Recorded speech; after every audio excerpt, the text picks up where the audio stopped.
बाजार के अंदर आपका स्वागत है। मैं हूं डीपी कालरा और इस शो के अंदर हम अगले आधे घंटे के अंदर इस चीज़ पे हम चर्चा करने वाले हैं कि अब हमको वायदा बाजार के शेयरों में करना क्या है। हमारे मेहमान आज के प्रशांत सावंत जुड़ चुके हैं, उनसे हम बातचीत करेंगे। कैटलिस्ट वेल्थ को फाउंडर मेंबर हैं वो, और उनसे बातचीत करने के बाद हम ये आइडिया लगाएंगे कि निफ्टी, बैंक निफ्टी पे हमारी रणनीति क्या होनी चाहिए। लेकिन उससे पहले एक बार इन सभी चीज़ों को देखें। सबसे पहले ये समझ लेते हैं कि आज निफ्टी, बैंक निफ्टी के डाटा कहते क्या हैं और उस पर क्या पिक्चर निकल के आ रही है। उसके बाद फिर आज के मेहमान से चर्चा करेंगे, निफ्टी बैंक निफ्टी के बारे में जानेंगे। आज हमने 4 कैटेगरी के शेयर फिर से आपके सामने रखेंगे। तेज़ी वाले, जिनमें आज तेज़ी बन रही है, शॉर्ट कवरिंग, ये दोनों एक ही होंगे जिसमें आज तेज़ी है। फिर उसके बाद हम मंदी वाले 2 कैटेगरी देखेंगे जिसमें अनवाइंडिंग हो रही है और फ्रेश शॉर्ट्स बन रहे हैं। आज हम आपके ऑप्शंस के सौदे भी हम आपके सामने रखने वाले हैं। ये सब कुछ आपको अगले आधे घंटे में मिल जाएगा, आप तैयार रहिएगा। और साथ ही साथ ये भी देखिएगा कि इंडसइंड बैंक के अंदर इस समय क्या करना चाहिए, ये एक्सपर्ट भी हमको बताने वाले हैं, वो डेरिवेटिव्स का डाटा देख के, क्योंकि ये वादा बाजार का शेयर भी है। सबसे पहले निफ्टी और बैंक निफ्टी पे आते हैं। जरा एक बार वो चेक कर लेते हैं कि वहाँ से इस समय क्या तस्वीर बनती हुई दिख रही है और निफ्टी बैंक निफ्टी का डाटा क्या कह रहा है। अभी अगर आप निफ्टी के हिसाब से देखेंगे तो आज के दिन भर की जितनी बड़ी गिरावट थी 17,800 के आसपास आके वो रुक सी रही है। और बैंक निफ्टी का भी डाटा ये कहता है कि जो इसका वी वैम्प है 17,920 है, जब तक इसके ऊपर आके एक बार ट्रेड नहीं करता तब तक आज शॉर्ट कवरिंग के चांसेस कम दिखते हैं। इसलिए आज का जो क्रिटिकल पॉइंट है, नोटिसेबल पॉइंट है, वो 17,920 होगा। एक बार इसके पार हो जाना चाहिए। और उसके अलावा हल्के हल्के शॉर्ट्स बन रहे हैं क्योंकि ओपन इंटरेस्ट कोई बहुत ज़्यादा नहीं है बैंक निफ्टी के अंदर, इसलिए बैंक निफ्टी के अंदर माफ़ कीजिएगा, इसलिए निफ्टी से हम कुछ बहुत बड़े आंकड़े या बहुत बड़ी तस्वीर आज हम नहीं समझेंगे। आज हमने सुबह सुबह आपका, अगर आपने हमको सुना होगा तो हमने ये सामने बात रखी थी कि अगर आज आपको क्लियर पिक्चर देखनी हो ना मार्केट की तो आप निफ्टी को देखिएगा, आप बैंक निफ्टी को मत देखिएगा, क्योंकि उसमें इंडसइंड का इम्पैक्ट भी होगा और साथ में उससे दूसरे शेयरों का इम्पैक्ट भी होगा। सरकारी बैंकों में वेटेज के हिसाब से एसबीआई ठीक है, लेकिन उनकी अपनी वेटेज कम है। अगर आज आप 3 बड़े बैंक देख रहे होंगे जिसमें HDFC, ICICI bank, axis bank और साथ ही इंडसइंड, अगर इन चारों बैंकों को देखेंगे तो बैंक निफ्टी आपको ज़्यादा बड़ी तस्वीर दिखा रहा है और ये ज़्यादा प्रॉब्लमेटिक सिचुएशन में दिखा रहा है। अभी मैं आपके सामने बैंक निफ्टी का डाटा भी रखूंगा। ये निफ्टी का चार्ट अपनी स्क्रीन पर भी आप देख पा रहे होंगे, ये बिल्कुल सपाट है, कुछ ज़्यादा उथल पुथल नहीं है। लेकिन बैंक निफ्टी के अंदर ऐसा नहीं हो रहा। बैंक निफ्टी के अंदर जो प्रोबेबिलिटी है ऊपर आने की वो बेहद डिमिनिशिंग है, कम है। ये बैंक निफ्टी के कुछ एक शेयर्स आपकी स्क्रीन पर चल रहे हैं। मैं बैंक निफ्टी के डाटा भी आपकी स्क्रीन पर ले आता हूँ। उसके अंदर आप देखेंगे 12% का ओपन इंटरेस्ट है, साथ ही जिसका वी वैम्प है वो 29,350 है कल तक का, यानी कि दिवाली वाले दिन जिस दिन ट्रेड हो रहा था निफ्टी पे, उस दिन का वी वैम्प था वो था 39,650 का।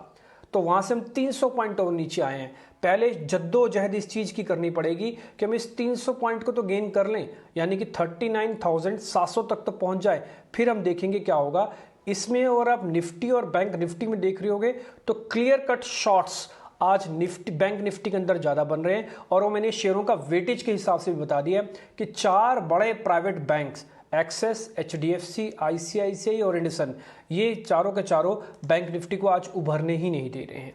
अब आज के मेहमान की चर्चा, अब वो आपको बताने वाले हैं कि इस समय हमको करना क्या है। प्रशांत सर, बहुत शुक्रिया, थैंक यू वेरी मच आज समय देने के लिए। निफ्टी को देख के हौसला लगता है कि शायद 17,800 हम नहीं ब्रेक करेंगे और एक बार नहीं ब्रेक करने पर पुल बैक मिल सकता है, बट पुल बैक कितना डिसाइसिव होगा थोड़ा डाउट है। बैंक निफ्टी को देख के सर ऐसा नहीं लगता, आपका व्यू पॉइंट सर, आप क्या कहते हैं, क्या करना चाहिए हम सबको? जी डीपी जी, गुड आफ्टरनून। काफी दिनों से बाजार, अगर आप इंडेक्स देखो तो एक काफी थकावट सी लग रही है, फ्रेश बाइंग आ नहीं रही है, और जिसे कि एक स्ट्रॉन्ग सेलिंग कहते हैं वैसी सेलिंग भी नहीं हो रही है, मतलब पार्टिसिपेशन मार्केट में कम है, जो नॉर्मली अगर आप दिवाली की वीक में देखो तो ऐसे ही रहता है। मेरे हिसाब से निफ्टी के जो फ्यूचर्स है फिलहाल जो 18,000 और 18,025 के बीच चल रहे हैं, ये एक बार 18,100 के ऊपर एक बार भी आवरली क्लोजिंग दे दे 18,100 के ऊपर, यानी यहां से करीबन 60-70 पॉइंट दूर है, तो मेरे हिसाब से निफ्टी बहुत स्ट्रांगली मूव करके जो उसके पुराने लेवल्स थे 18,350 से लेके 400, वहां तक बहुत जल्द जा सकती है। तो मेरी ये राय होगी जो इंडेक्स में काम कर रहे हैं कि फिलहाल इन 70-80 पॉइंट्स के लिए आप लॉन्ग मत बनाओ, 18,100 के ऊपर ही आप लॉन्ग बनाओ, और अगर आप शॉर्ट हो तो आपका जो स्टॉप लॉस होना चाहिए वो 18,100 ही होना चाहिए, जिसे कि एक मेक और ब्रेक लेवल कहते हैं। तो ये लेवल एक बार क्रॉस होकर इसके ऊपर हमें 1 घंटे की भी क्लोजिंग मिल जाए, मेरे हिसाब से निफ्टी बहुत तेज जा सकती है। इसमें सबसे बड़ा कंट्रीब्यूटर जो मुझे लग रहा है वो एचडीएफसी लिमिटेड होगा, जो कि काफी वक्त से एक अंडर परफॉर्मर रहा है, और आज इसने इसकी 2950 यानी 2950 की जो लेवल थी वो क्रॉस कर दी है। तो ये सिंगल हैंडेडली निफ्टी को बहुत अच्छी उछाल दे सकता है। तो निफ्टी पे मैं कहूंगा 18100 के ऊपर बहुत अच्छे से जम के काम कर सकते हैं। ठीक है प्रशांत जी, जब तक 18,100 नहीं आता तब तक कोई ट्रेड ना लें, शॉर्ट भी ना करें, ये भी कह रहे हो आप? जी मैं यही कह रहा हूँ, काफी लोग मार्केट में शॉर्ट है, तो आपका स्टॉप लॉस जो होना चाहिए वो 18,100 यानी थोड़ा ऊपर 105 110 होना चाहिए। एक बार ये ट्रिगर हो जाए तब आप मार्केट में शॉर्ट डेफिनेटली मत रहिए। तब तक अगर आपकी शॉर्ट पोजीशन है, आपका स्टॉप लॉस वो होगा, फ्रेश लॉन्ग उसी के ऊपर आपको बनाना है। ठीक है, मैं जरा बैंक निफ्टी का भी आपसे व्यू पॉइंट लेना चाहता हूँ। 12% का ओपन इंटरेस्ट ये कहता है कि जो भी धमाका होगा वो बैंक निफ्टी में ही होगा, वो चाहे इंडसन की शॉर्ट कवरिंग का हो, चाहे एचडीएफसी जिसका भी आप नाम ले रहे थे, या फिर कुछ और निजी बैंकों का हो, क्योंकि सरकारी बैंक तो परेशान कर ही नहीं रहे हैं। तो जरा बैंक निफ्टी पे मेरे को व्यू पॉइंट बताइए। वी वैम्प के हिसाब से तो अभी कमज़ोर है, किस लेवल पे आके बैंक निफ्टी ठीक दिखेगा आपको? जी डिम्पी जी, सबसे पहले इसको एक जो मेजर सपोर्ट है बैंक निफ्टी को फ्यूचर्स में, वो होगा 38,950 यानी 38,950 का फ्यूचर्स में। जब तक ये लेवल इंटैक्ट है, मुझे कोई बड़ी परेशानी लोअर साइड पे नहीं दिखाई दे रही है। सबसे मेजर स्टॉप लॉस लॉन्ग्स में यही होना चाहिए। और मेरे हिसाब से ये जो आपने कुछ देर पहले वीवैप लेवल की बात की थी 39,300 की, वो लेवल बहुत अहम लेवल है। एक बार इसके ऊपर हमें यानी 39,400 39,400 के ऊपर हमें क्लोजिंग मिल जाए, मेरे हिसाब से बैंक निफ्टी फिर से रिकवर हो जाएगी। और जहां तक हम इंडसइंड बैंक की बात करें, तो 1110 के ऊपर इसको क्लोजिंग जब तक ना दे, डेफिनेटली इसमें से ये जो न्यूज है इसको बहुत बड़ी इंपैक्ट कर रही है। जैसे हम हमेशा कहते हैं, प्राइस हमेशा न्यूज को पहले डिस्काउंट कर देती है, तो ये 1110 के ऊपर क्लोज कर दे, डेफिनेटली ये प्राइस इस न्यूज को एब्जॉर्ब करके नए हाई की तरफ जाने के लिए रेडी हो जाएगी। जब तक 1110 के ऊपर क्लोज ना दे, इसमें लॉन्ग्स ना बनाए। और डेफिनेटली एक डायरेक्ट इंपैक्ट बैंक निफ्टी पे है, जैसे कि आज इसको सुबह लोअर सर्किट लगा था, सेलर सर्किट, वही इंपैक्ट बैंक निफ्टी पे अराउंड 450-500 पॉइंट का आया हुआ है। ठीक है, तो आपका ये कहना है कि 1110 जब तक इसके ऊपर ना आए इंडसइंड बैंक, इसमें लॉन्ग ना बनाएं, निफ्टी बैंक निफ्टी के अंदर भी थोड़ा रुकें, ज़्यादा गिरावट भी नहीं दिखती, तो तेज़ी के लिए भी कुछ इंपॉर्टेंट लेवल का ब्रेक होना बहुत ज़रूरी है। ठीक है, तो इंडेक्स पे आज मोटा मोटी हम यही राय रखते हैं कि फ़िलहाल अभी कोई ट्रेड ना लिया जाए। इस परिप्रेक्ष्य के अंदर अगर आप शॉर्ट हैं तो अपने स्टॉप लॉसेस को फिक्स कर लीजिएगा। जैसे कि निफ्टी के अंदर है 18,100 ऊपर जाए, शॉर्ट हैं तो काट दीजिएगा, फिर तेज़ी बहुत स्पीड से आएगी। अगर आप लॉन्ग हैं तो आप कोशिश कीजिए भी एवरेज वेवरेज कुछ मत कीजिए जब तक 18,100 के ऊपर नहीं आते आप। तो ये बहुत साफ साफ रणनीति हम आपके लिए यहाँ पे लेके आ रहे हैं निफ्टी बैंक निफ्टी पे। अब आते हैं सीधा सीधा शेयर्स पे, करना क्या चाहिए अलग अलग शेयर्स पे। हमने कैटेगरी बनाई है, पहले आज तेज़ी वाले दो शेयर्स आपकी स्क्रीन पर आ जाएंगे, उसमें है भारत फोर्ज और जी एंटरटेनमेंट। प्रशांत जी जरा देखिए, जी एंटरटेनमेंट और भारत फोर्ज दोनों में से क्या ठीक लग रहा है? दोनों आज तेज़ी के शेयर हैं, ओपन इंटरेस्ट भी अच्छा है और भाव भी ठीक है। दोनों ही शेयर बहुत बढ़िया लग रहे हैं, क्योंकि एक वीक मार्केट में भी ये ट्रेंड दिखा रहे हैं, तो मार्केट थोड़ा नॉर्मल भी हो जाए, दोनों ही शेयर अच्छे अच्छे से चल सकते हैं। तो भारत फोर्ज डेफिनेटली मेरे हिसाब से एक अच्छा पिक होगा। भारत फोर्ज में अभी जो 803 804 चल रहा है, इस रेंज में आप बाइंग कर सकते हो। स्टॉप लॉस आपको इसमें मेंटेन करना है करीबन 780 का, जो कि बड़ी रिस्क नहीं है। 780 के स्टॉप लॉस से आप बने रहिए। और इसमें हम टारगेट रख सकते हैं, first target as 850, second target as 865। Risk reward भी बहुत अच्छा बैठ रहा है, तो डेफिनेटली ये ट्रेड लेने लायक है। ठीक है, तो भारत फोर्ज को आपने दिया हरी झंडी, इसमें स्टॉप लॉस होगा 780 का और टारगेट है 850 आपका पहला और 865 आपका दूसरा। जी एंटरटेनमेंट आपको क्यों पसंद नहीं आया, इसकी वजह बता पाएंगे आप? क्वीज जिसे कहते हैं टेक्निकल लैंग्वेज में, वो बना रहा है, बट मैं थोड़ा सा इसमें वेट करूंगा, क्योंकि ये काफी उतार चढ़ाव न्यूज ड्रिवन इसमें आ रहे हैं पिछले कई दिनों से।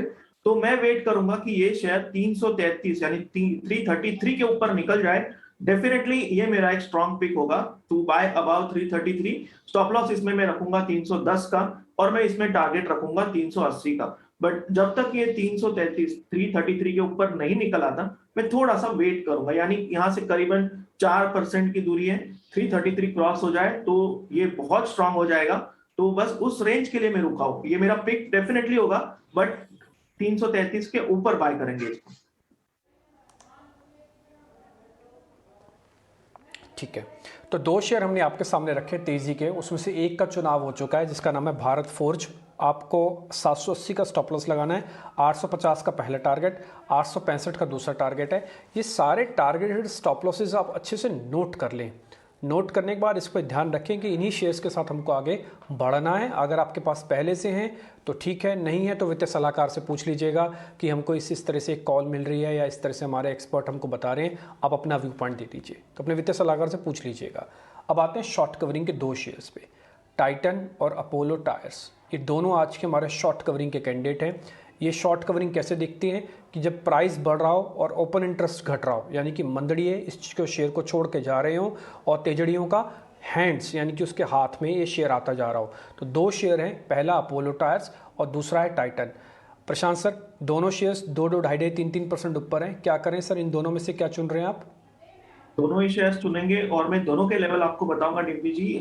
सबसे पहले बहुत बढ़िया स्टॉक पिकिंग हुई है, तो अपोलो टायर्स डेफिनेटली लॉन्ग जा सकते हैं, जो करंट प्राइस है 228, इसमें बाय कर सकते हैं। स्टॉप लॉस हम रख सकते हैं 219 का, यानी रिस्क बड़ी नहीं है।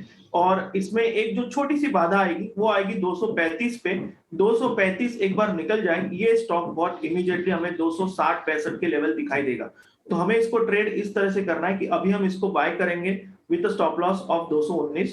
235 पे जैसे ही आ जाए हम अपना स्टॉप लॉस ऊपर लाके 225 रख देंगे, यानी हमारी रिस्क जीरो हो जाएगी। और फिर हम इसको होल्ड करेंगे कि ये 235 क्रॉस कर दे तो हम इसमें डेफिनेटली 260-65 के टारगेट्स देख सकते हैं। रिस्क रिवॉर्ड बहुत अच्छा बैठ रहा है, तो 219 के स्टॉप लॉस से अपोलो टायर्स में लॉन्ग जा सकते हैं। ठीक है सर, दूसरा शेयर हमारा टाइटन है। टाइटन को ना चुनने की वजह? डिम्पी जी, टाइटन डेफिनेटली बहुत स्ट्रांग है, बट फिलहाल इस लेवल पे अगर हम इसे पिक करने जाए तो स्टॉप लॉस बहुत बड़ा हो जाएगा, इसीलिए मैं थोड़ा वेट करूंगा। स्ट्रांग शेयर है तो ये नेक्स्ट टाइम जब डिप ले ले तब इसमें एंट्री कर सकते हैं, और मेरा जो एंट्री का लेवल होना चाहिए वो 2500 के नजदीक, यानी 2500 2505 के बीच अगर मुझे ये मिल जाए तो मेरे लिए ये बहुत अच्छा बाइंग लेवल हो जाएगा। उस वक्त मैं स्टॉप लॉस इसको रखूंगा 2465 का, और मैं टारगेट इसमें रखूंगा 2600 का। तो रिस्क रिवॉर्ड के हिसाब से थोड़ी सी डिप आ जाए 10-15 पॉइंट की, तब इसमें लॉन्ग बनाना थोड़ा बेहतर हो जाएगा। ठीक है, तो अभी तक की जो चर्चा है उसमें हमने जो तेज़ी वाले शेयर्स ढूंढे थे, 4 शेयर हमने ढूंढे थे जिसमें शॉर्ट कवरिंग और ताज़ा खरीदारी हो रही थी, उसमें भारत फोर्ज को चुन लिया गया। ये ट्रेड आपकी स्क्रीन पर आ जाएगा with the stop loss and target, अच्छे से नोट कर लीजिएगा। इसका जो स्टॉप लॉस है 780 है। दूसरा शेयर चुना गया है वो है अपोलो टायर्स, जिसका पहला टारगेट होगा 235। एक बार पार हो जाए तो फिर आपको स्टॉप लॉस यहाँ पे अपना ले आना है, फिर 265 तक भी शेयर चला जाएगा। ये आपका टारगेट हो जाएगा 265। आपका स्टॉप लॉस 219 रुपये का है। ये दोनों शेयर्स आपके लिए हैं जो कि अभी तक चुनाव हो चुके हैं। दूसरी बात, जी एंटरटेनमेंट, उसमें थोड़ा कंडीशन अप्लाइड है। 33 का लेवल आ जाए, 233 का लेवल आ जाए, फिर उसमें खरीदारी होगी। फिलहाल अभी उसको वेट एंड वॉच में हम डाल रहे हैं, आप भी इसको नोटिस करके रखिएगा, वेट एंड वॉच की कैटेगरी बना लीजिए अपनी। और दूसरा टाइटन, जो अभी प्रशांत जी आपको बता रहे थे, आप उसी रणनीति के साथ, उसी प्राइस एक्शन के साथ आप इस शेयर पर आगे बढ़ सकते हैं। तो तेज़ी वाले जो हमारे कैटेगरी के शेयर्स थे वो अब यहाँ पर आके मोटा मोटी कंप्लीट होते हैं। अब आते हैं शॉर्ट्स की कैटेगरी खोलते हैं, जिसमें हम दो कैटेगरी लेके हैं आपके लिए। पहला ताज़ा बिकवाली और दूसरा अनवाइंडिंग का प्रेशर। ताज़ा बिकवाली कहाँ कहाँ हो रही है आज? आज इप्का लैब पे बिकवाली हो रही है। M&M जिसके नतीजे कल आने हैं, आज उस पर भी बिकवाली हो रही है। सुबह से बिकवाली है इसके अंदर, हमने सुबह सुबह इसको नोटिस कर लिया था। एक बार इन दोनों शेयर्स पे आपका view point Prashant ji, Ipca lab और M&M। डिम्पी जी, इप्का लैब बहुत ही स्ट्रेट फॉरवर्ड ट्रेड है, इसको 2070 के नीचे सेल करना है और स्टॉप लॉस लगाना है 2095। तो सेल बिलो 2070, स्टॉप लॉस 2095, और टारगेट हम इसमें रख सकते हैं 2020 का। बहुत सबसे ज्यादा वीक मुझे यही स्टॉक लग रहा है जितने भी स्टॉक्स हमने डिस्कस किए उसमें। तो बस एक बार 2070 ब्रेक कर दे, इसमें शॉर्ट जा सकते हैं। और जो नेक्स्ट पिक होगी जो कि M&M है, तो इसमें मैं थोड़ा सा वेट करूंगा। इसकी वजह है कि सेक्टर पिकअप हो रहा है, और अगर आप इसकी आवरली चार्ट भी देखो आपको एक गैप सपोर्ट दिखाई देगा। तो इस सपोर्ट को ब्रेक होने तक मैं इसको शॉर्टिंग से थोड़ा बच के रहूंगा, और वो जो लेवल है 850 की 850 ब्रेक हो जाए तब ये वीक होगा। तो इन दिनों में जो वीक है शॉर्ट करना चाहिए, वो डेफिनेटली मेरा पिक इप्का लैब्स होगा। ठीक है, आपने भी इप्का लैब को चुन लिया और आप ये कह रहे हैं कि वीक के कैंडिडेट ये सूट सकता है। एम का ठीक है चुनाव आपका, मेरे को लग रहा है, क्योंकि अर्निंग से ठीक पहले कोई भी बड़ा ट्रेड नहीं लेना चाहिए, खासकर जब आपका सेक्टर चल रहा हो और सेक्टर आउट परफॉर्म कर रहा हो, और उसमें अगर आपके नंबर्स थोड़े भी ख़राब आ जाते हैं ना, तब भी वो ज़्यादा डैमेज नहीं करेगा मार्केट के अंदर, इसलिए एम को थोड़ा छोड़ दिया जाए। लेकिन इप्का लैब 2020 के टारगेट के लिए आप एक बार चाहे तो शॉर्ट कर सकते हैं। 2095 आपका स्टॉप लॉस होगा, एक कंडीशन के साथ होगा, 2070 ब्रेक हो जाए। अब ये कंडीशन क्या होती है, क्यों इसकी इंपॉर्टेंस है, वो इसलिए ताकि आपको वेट ना करना पड़े, आपका रिस्क रिवॉर्ड अच्छा हो जाएगा।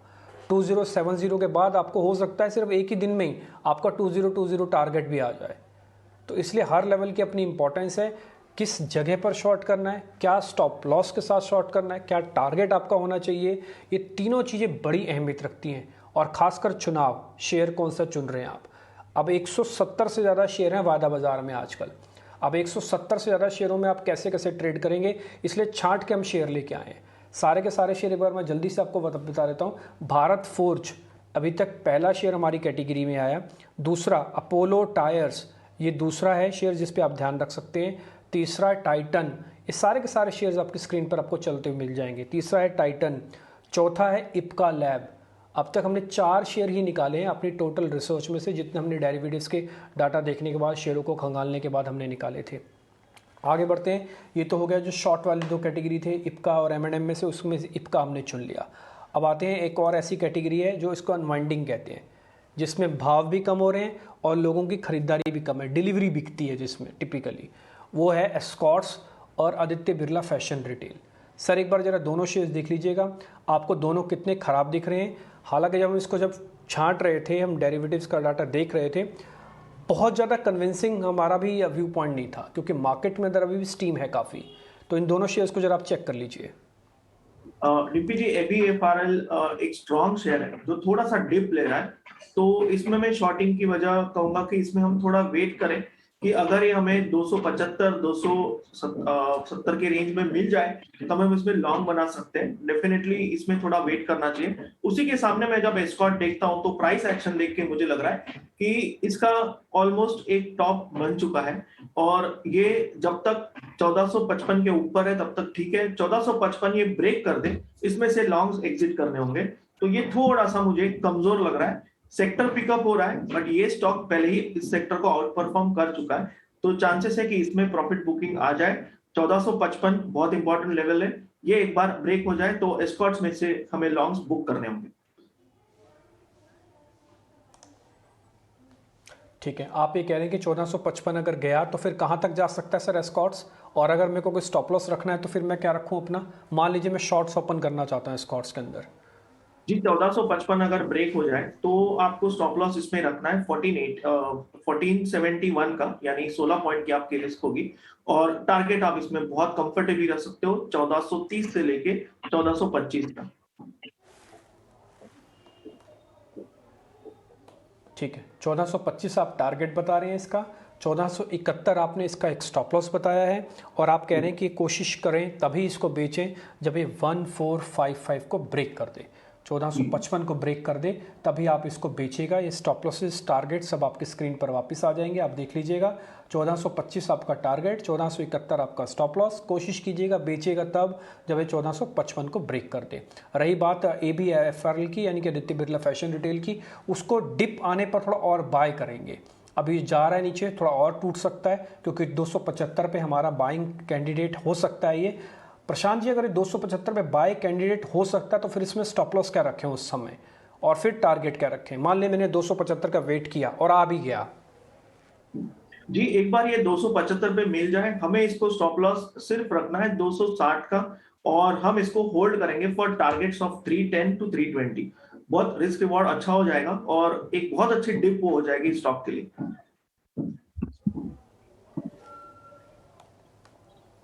ठीक है, 310 का टारगेट आप कह रहे हैं इसमें रखा जा सकता है, लेकिन पहले कंडीशन ये कि 275 के आसपास मिले। अब आप बिल्कुल फिक्स मत कर लीजिएगा 275, 276 पे भी अगर आपको लग रहा है और आपका अपना इंटेलिजेंस कह रहा है और आपके अपने वित्तीय सलाहकार अगर आपको राय दे रहे हैं तो आप उसमें देख सकते हैं। हमारी कोशिश ये थी कि सारे के सारे शेयर छठे छठाए ऐसे शेयर्स आपके सामने लेके आएँ जिनमें कहीं ना कुछ ट्रेड अभी भी बन जाए, किसमें स्ट्रेंथ अभी भी हो। तेज़ी वाले तो आज भी करीब 18 शेयर हैं हमारे पास, लेकिन फिर भी हम 4 ही शेयर आपके सामने लेके आए, 18 में से सिर्फ 4 शेयर लेके आए ताकि ये सारे के सारे शेयर आपके काम आ पाएँ। अब अच्छे से नोट कर लीजिएगा सबका स्टॉप लॉसेस और टारगेट। अब आते हैं वैसे शेयर्स की तरफ जिनमें अभी अभी तेज़ी और बढ़ सकती है या मंदी भी बढ़ सकती है। तो तेज़ी वाले शेयर आपकी स्क्रीन पर आएंगे, कैनरा बैंक और आईओसी। ये दो कैटेगरी सर हमने और बनाई है, एक बार इस पर आपका view point sir. Canara bank और आईओसी बहुत स्ट्रांग है कैनरा बैंक, और मेरा जो पिक होगा वो कैनरा बैंक ही होगा। बट इस लेवल पे मैं बाइंग करने से थोड़ा वेट करूंगा, क्योंकि ये बहुत चल चुका है और बहुत स्ट्रेच हो चुका है। तो मैं थोड़ा वेट करूंगा कि एक बार मुझे करीबन 225 और 230 के रेंज में मिल जाए, तब मैं इसको स्टॉप लॉस लगाऊंगा 215 का, और मैं इसको होल्ड करूंगा फॉर टारगेट्स ऑफ 275।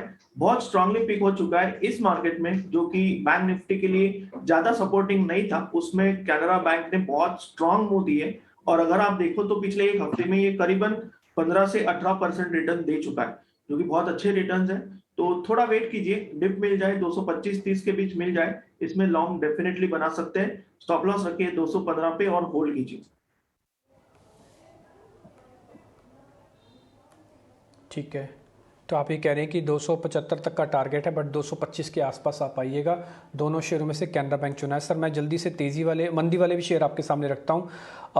वो आप देखिएगा, HDFC बैंक है और एक एक्सिस बैंक है। आज ऐसा नहीं कि बैंक हर बैंक तेज़ है, आज एक्सिस बैंक और HDFC के अंदर वो दम नहीं दिख रहा है। एक बार इन दोनों पर भी आपका व्यू पॉइंट।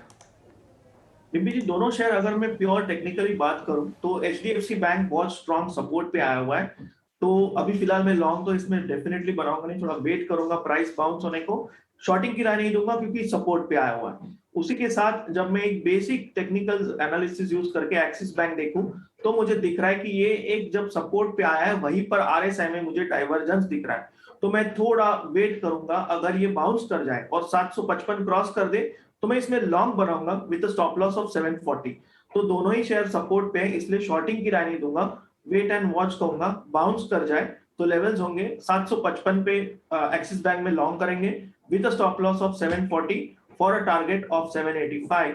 और उसी के सामने HDFC बैंक जो होगा उसमें हम लॉन्ग करेंगे at level of 1585 with stop loss of 1550 for a target of 1650। तो दोनों ही शेयर सपोर्ट पे हैं, थोड़ा ऑब्जर्व कीजिए, बाउंस कर जाए हम इनमें लॉन्ग बना सकते हैं। और ये दोनों अगर चल जाए, बैंक निफ्टी को जो सपोर्ट चाहिए वो बिल्कुल मिल जाएगा।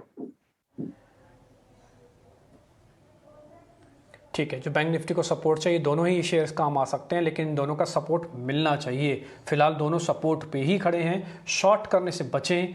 हो सकता है तेज़ी करें ना करें, वो आपका अपना फैसला हो सकता है। प्रशांत जी, अब तक तो हम आपसे शेयर पूछ रहे थे कि इस शेयर में क्या करें क्या ना करें।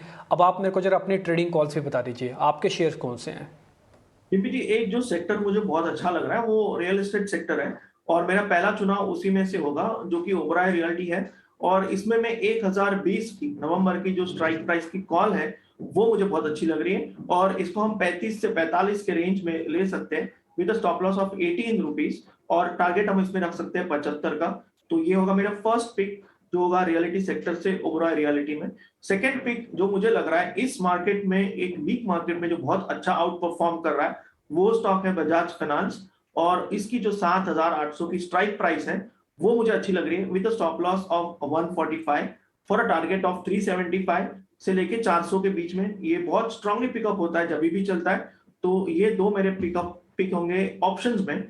और एक स्टॉक जो मुझे बहुत स्ट्रांग लग रहा है उसको मैं कैश में ट्रेड करूंगा, वो स्टॉक होगा HDFC लिमिटेड। ये चल रहा है 2960, तो इसमें हम पोजीशन बना सकते हैं विद स्टॉप लॉस ऑफ 2935, यानी 2935 के स्टॉप लॉस से फॉर अ टारगेट ऑफ 3050। तो ये तीन मेरे पिक्स होंगे, HDFC लिमिटेड, ओबराय रियलिटी और बजाज फाइनेंस। ठीक है सर, बहुत बहुत शुक्रिया प्रशांत सर, आपने हमको बता दिया ऑप्शंस के सौदे भी, हमने फ्यूचर्स के सौदे आपसे पता कर ही लिए हैं। HDFC इस समय बकायदा दिन के ऊपरी स्तरों पर भी है। आपको जो ऑप्शंस ध्यान रखनी है, 7800 की बजाज फाइनेंस की कॉल, 1020 की ओबरॉय रियलिटी की कॉल। पहले हम ओबरॉय को देख रहे थे, हमने लगा कि इसमें शॉर्ट्स है, लेकिन बाद में हमको लगा कि नहीं, शॉर्ट कवरिंग ना हो जाए, इसलिए इंटरेस्टिंग आपने बता दिया। 1020 की कॉल को आप एक बार देख सकते हैं, अच्छे पैसे आपको बना के दे सकती है। सिलेक्टेड शेयर्स रखिए, उम्मीद करते हैं इन्हीं से आपको अच्छा बेनिफिट हो जाएगा। प्रशांत सर बहुत बहुत शुक्रिया, थैंक यू वेरी मच आज कार्यक्रम में जुड़ने के लिए, ये सभी सौदे हमको बताने के लिए बहुत शुक्रिया। एक छोटा सा ब्रेक के बाद अगला कार्यक्रम होगा जिसमें आप मार्केट का एनालिसिस और देख पाएंगे।